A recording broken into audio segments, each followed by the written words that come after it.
Você é um inimigo. Você é um defensor do livre-arbítrio? Você é um inimigo da fé evangélica. O diabo, ele não pôde vencer a reforma protestante de fora para dentro. Então daí o que ele fez? Ele trouxe o arminianismo, colocou o arminianismo dentro da igreja reformada, com o seu livre-arbítrio.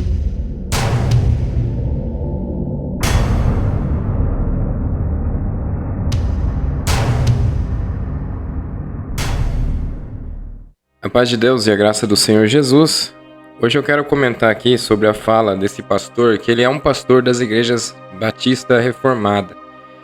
Faz parte, dessa quantidade grande de pessoas que dizem que estão saindo da CCB e indo para as igrejas reformadas. Bom, a gente conhece algumas tradicionais, e as igrejas tradicionais que são primeiro a Igreja Batista, presbiterianos, são presbiterianos da Igreja Independente, a Igreja Presbiteriana Independente, que é uma igreja que eu conheço os seus pensamentos, que muito pouco se toca no assunto calvinismo. Também não vi criar uma exigência aí para quem sai da CCB e vai lá, e todos passam pelo rebatismo e por aspersão, igual é a Igreja Presbiteriana do Brasil, que criou até fez uma convenção, se não me falha a memória, é assim que se chama aí, e nessa convenção lá eles deixaram claro que tem que rebatizar. E aí você vê que as pessoas dentro da CCB têm aqueles costumes antigos. Hoje até se fala um pouco menos, mas sempre teve aquele negócio de somos escolhidos, aquele que é de Deus, um dia Deus chama. Se não for de Deus, não adianta. Tem aquelas conversas praticamente de uma predestinação dentro da denominação. A realidade da predestinação por falar, que se for de Deus, um dia Deus chama, E os predestinados, eleitos, a igreja eleita, quando fala, sempre dá a impressão que é a CCB. Só que alguns irmãos aí, igual o Luiz Carlos, no culto, ele não tem entrado nesse tipo de assunto, muito assunto exclusivista. Se você pegar nas falas alguma coisa ou outra, é claro que ocorreu aí de forma espontânea, talvez de costume, mas o que você vê pelos tópicos que eles mesmos criaram é um dos que mais respeitam essa fala. Eu sei que as pessoas, quando a gente fala e elogia alguém numa parte, fala assim que a gente está em cima do muro, mas agora até outros aí que tanto criticavam a congregação agora. E o que acontece, irmãos? Esse pastor, ele tem essa opinião extremista. Ele, o Glanconato, são pessoas que Glanconato mesmo não acredita nem na parte de Hebreus 4, Hebreus 6, capítulo 4, onde fala da apostasia. Quase não tem como você pensar que seria anulado aquela parte de Hebreus como apostasia da fé, como uma blasfêmia. Porque quando acontece a apostasia, ela vem da blasfêmia. Porque uma pessoa que cria, como ali fala, uma pessoa que uma vez experimentou das coisas celestiais, foi plenamente conhecedor. E se ele afasta uma pessoa que conhece mesmo a graça, conhece a Jesus Cristo, e ele se afasta e começa a desacreditar, não tem como não estar no meio disso uma blasfêmia. E esse pastor Glanconato fala que não existe mais como praticar blasfêmia, que era só quando Jesus esteve na terra, que atribuía os milagres a Beelzebul, a Satanás, ou seja, a demônios. Então diz que não tem mais como blasfemar, mas a apostasia é uma forma de blasfêmia. Isso é fato. E aí vem um outro aí bravo com os arminianos, bravo com o livre-arbítrio, porque fica... Olha, eu vou colocar para vocês o vídeo aí, vocês dão uma olhada, a gente vai comentar aqui. Agora, ele não queria uma reforma das doutrinas da fé. Todas as reformas que a igreja romana passou, a reforma de Cluny, a própria reforma do Concílio de Trento, elas sempre foram reformas morais. Nunca houve uma reforma na doutrina, na fé. E é isso que Lutero, ele brigou, a salvação unicamente pela fé. O justo viverá pela fé. E nessa discussão, ele chamou o seu amigo Erasmo de inimigo da fé evangélica. Você é um inimigo, você é um defensor do livre-arbítrio? você é um inimigo da fé evangélica. Essas palavras Lutero usou. E hoje, no nosso meio, o livre-arbítrio, ele está praticamente... Então, o diabo, ele não pôde vencer a reforma protestante de fora para dentro. Então, daí o que ele fez? Ele trouxe o arminianismo, colocou o arminianismo dentro da igreja reformada, com o seu livre-arbítrio, com a sua salvação por obras novamente, de méritos, com a participação humana, e levou a igreja evangélica de volta para Roma, com um discurso diferente, com uma liturgia diferente, mas colocou a igreja evangélica de novo no colo do Papa.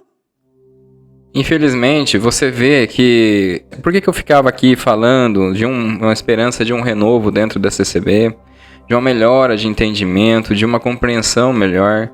Sempre que eu falei de situações de regiões da CCB, aí vinha alguém aqui e falava, você é em cima do muro, uma hora ele fala bem, outra hora ele fala meh, e aquela conversa maluca. Porque não consegue entender que você tem que torcer para que as pessoas tenham um bom entendimento. Não posso externar aqui porque as coisas que a gente passa ali dentro, de uma forma a julgar a todos e a todos os lugares, que às vezes não pensa igual. Se tá assim nessas igrejas reformadas que dizem que são bíblicas, com divergências, o pastor aí chegou a chamar outros de pessoas aí, chamar os outros de passapanista, quem está na igreja reformada, ou pastores da igreja reformada, que não condena o arminiano, não condena eles, né, por pensamento de livre-arbítrio. Ele falou que é tudo passa-pano. Até quem fala que tem que sair da CCB e ir lá nesses lugares e pode continuar acreditando em livre-arbítrio. A salvação por obras é uma coisa arminiana, que a gente nem fala aqui sobre Armínio e Calvino, porque eu já falei pra vocês que isso aí é coisa obsoleta, coisa ultrapassada. E aí ele fala que quem acredita dessas formas assim, é tudo passador de pano. Então pode ser que tenha igrejas reformadas aí com um pensamento diferente, né? Desse pastor, que é extremista, do Ganconato. Então você vai julgar ali todos, mas quem que está com esse pensamento extremista está dentro de uma seita.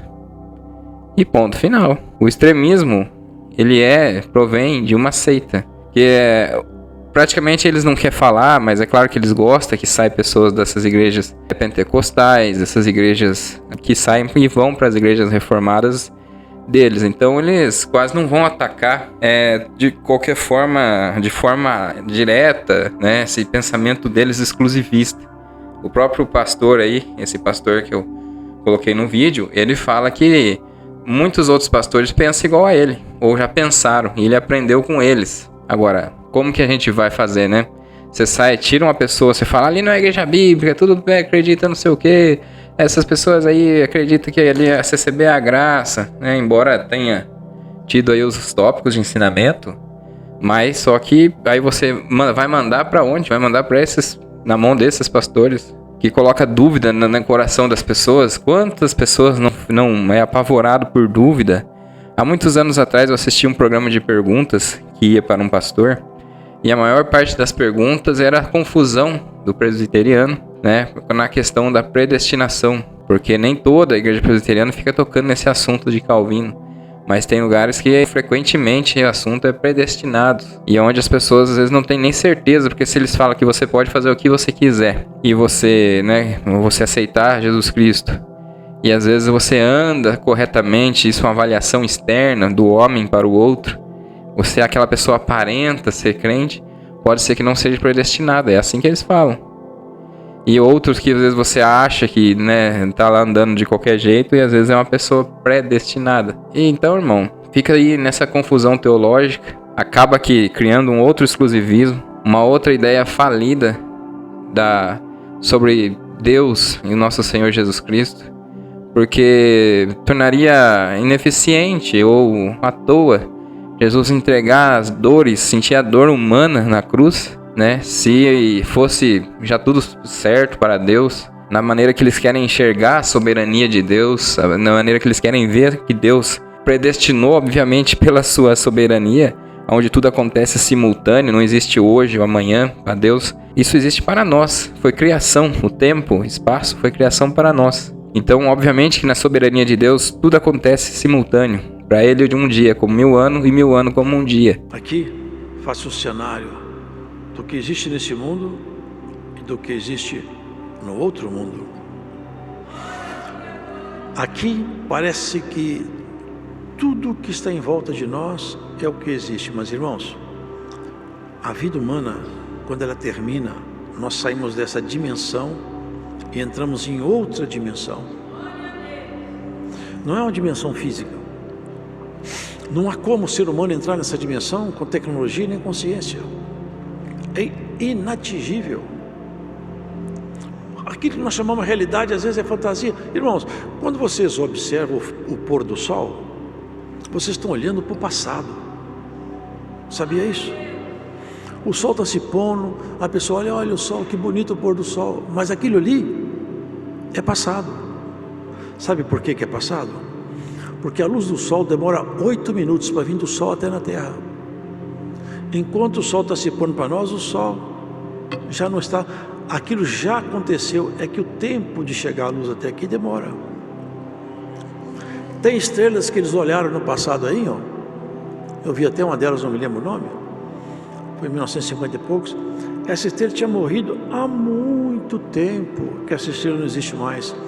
Mas demorou tanto para chegar a luz dela aqui, e só depois dela morta que a luz chegou. Vocês percebem que nós vivemos num mundo que tem até o que nós achamos que é, não é. E o depois? Então essa conversa de eu sou predestinado, nós somos predestinados, né? Aquele ali que... Irmãos, a Bíblia trata a predestinação como a igreja de Cristo. Aqueles que creem. Isso nós, individualmente, somos igreja. Aquele que creu em Jesus Cristo será salvo. Essa é a eleição, a predestinação. São os escolhidos de Deus. No entanto, a Bíblia inteira fala do livre-arbítrio. Em tantos de apostasia, as pessoas podem escolher ainda afastar de Jesus Cristo. Afastar, eles vão falar assim, não estava predestinado à salvação. Pensa bem, como que eles ficam entrando em assunto que é de Deus. É a soberania divina. A pessoa que você acha que afastou, acha que, tá vendo, não era predestinado. Uma hora, no final da vida dele talvez, ele pode se voltar para Cristo. E essas pessoas ficam nessa briga teológica que não tem fim. Não conseguem entregar a realidade de Cristo, entregar a Cristo, trabalhar para o Evangelho. Fica nessa conversa que não tem fim. Aí você vai lá, analisa pregações, pega uma pregação inteira do Luiz Carlos, por exemplo. Vou usar ele como exemplo, porque é o que mais tem tentado acertar. E tem acertado. É claro que daí você pega lá 2 falas que teve durante uma pregação de meia hora e você esculacha a pessoa. A pregação, tá vendo como que é essa pregação?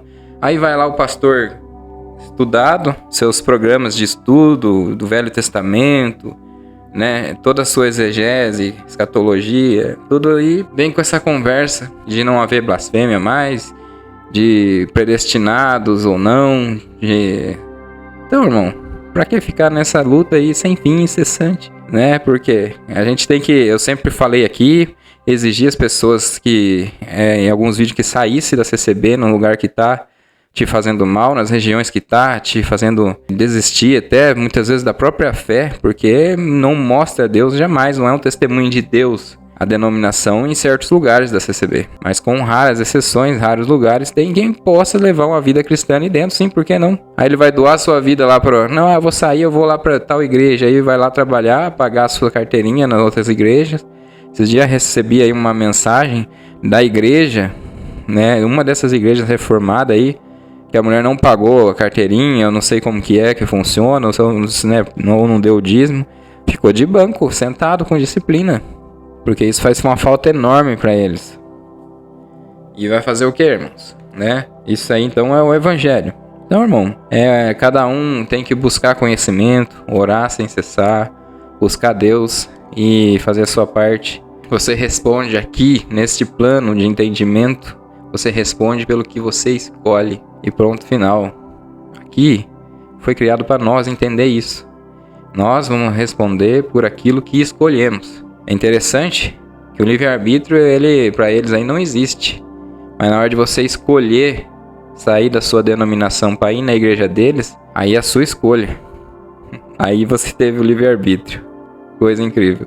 Deus abençoe a todos. Se inscreve aí no canal, entra no canal do Medita Fé, vai lá, conheça o Instituto Medita Fé. Eu falo aqui, irmãos, não fico atrás de denominação, passando um pano, sabe, assim, nessas questões, elogiando inteiramente 100% denominações, mas como um instituto, ele é um instituto interdenominacional. Inclusive existe pessoas que vai no Medita Fé, participa ali dos cultos ou da reflexão bíblica e é de outra denominação, até de carteirinha, digamos assim, de outra denominação, e vai lá no tempo que dá, tá sempre ali com os irmãos. Então ali é interdenominacional, não é uma igreja, né, aquela igreja que você fala, essa igreja é perfeita, essa igreja... Não, ali as pessoas, nosso irmão Juliano Francisco está fazendo com que as pessoas vivam como igreja, né? E ajudando até aqueles que querem sair, abrir uma denominação, né? Não é... E sofre ataque, irmão, muito mais do que eu.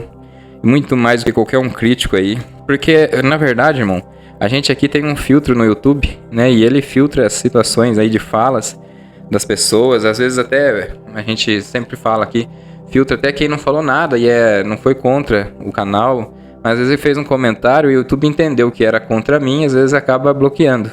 Então aqui eu posso apagar comentário, às vezes eu nem leio. Essa é da mesma pessoa que já xingou um dia, às vezes eu vou lá e apago.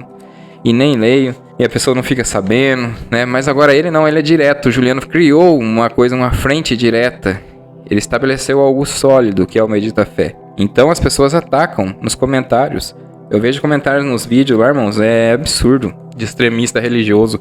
Vocês não fazem ideia de como que é atacado. Esse dia ele mandou uns prints pra mim aí, pra mim ver. Depois eu entrei no canal lá tava olhando lá os comentários. O que é aquilo, irmão? Vocês não fazem ideia, sabe? É pessoas contra que uma pessoa que foi ali enxotada, que foi maltratada dentro da denominação de alguma forma, excluída, e tá tendo uma chance, poderia estar no mundo, aí jogado nas drogas, mas tá tendo uma chance de restabelecer a vida e a comunhão com Jesus Cristo. E as pessoas têm raiva absoluta. E não tem apoio, né? Apoio desses que são contra, muitas vezes a denominação, a CCB, muitas vezes não apoia esses lugares pequenos, sabe? Que estão começando. Porque não vai trazer, igual eu faço um vídeo Medita Fé aqui, não traz visualização. E infelizmente é assim mesmo. É assim que funciona, irmãos. Mas é isso aí. Vai lá, conheça o Instituto, adiciona o WhatsApp. Esse é o vídeo que eu deixo para vocês. Paz e graça verdadeira. E até o próximo vídeo.